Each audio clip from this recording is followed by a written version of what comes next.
నమస్తే దోస్తులు.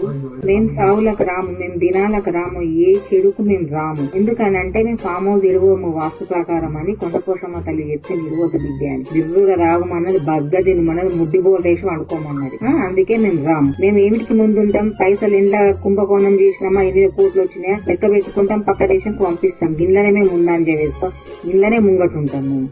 అదే మరి ఏమంటన్నా, మొన్న పాశమైలారము అగ్ని ప్రమాదంలో అక్కడే నిలబడి అనువనువు గమనించి అనువనువు దాని గురించి ఎంక్వైరీ చేసి ఆ కుటుంబాలకి కోటి రూపాయల ఎక్స్గ్రేషియా ఇచ్చిండు, భయపడ్డోళ్ళకి 10 లక్షలు ఇచ్చిండు. అవే సరిపోకపోతే మళ్ళా నేను ఉన్నానని చెప్పింది ఇంకా కూడా. మరి మొన్న మాసాయిపేట బస్సు ట్రైన్ యాక్సిడెంట్ కి కాక పోయి ఎవరికి పరామర్శించి ఏమి హామీ ఇచ్చి వచ్చిండు, కొండగొట్ట బస్సు బోల్తా పడ్డది కదా, వాళ్ళకు పోయి ఏం హామీ ఇచ్చి వచ్చిండు. ఏం చేసినావు కాక నువ్వు? నిజమైన లీడర్ ఎవరు? ఫామ్ హౌస్ లో బిర్రుగా వండుకున్నా నువ్వా, ప్రజల్లో ఉన్న రేవంత్ అన్న? ప్రజలు నిర్ణయం మీదే.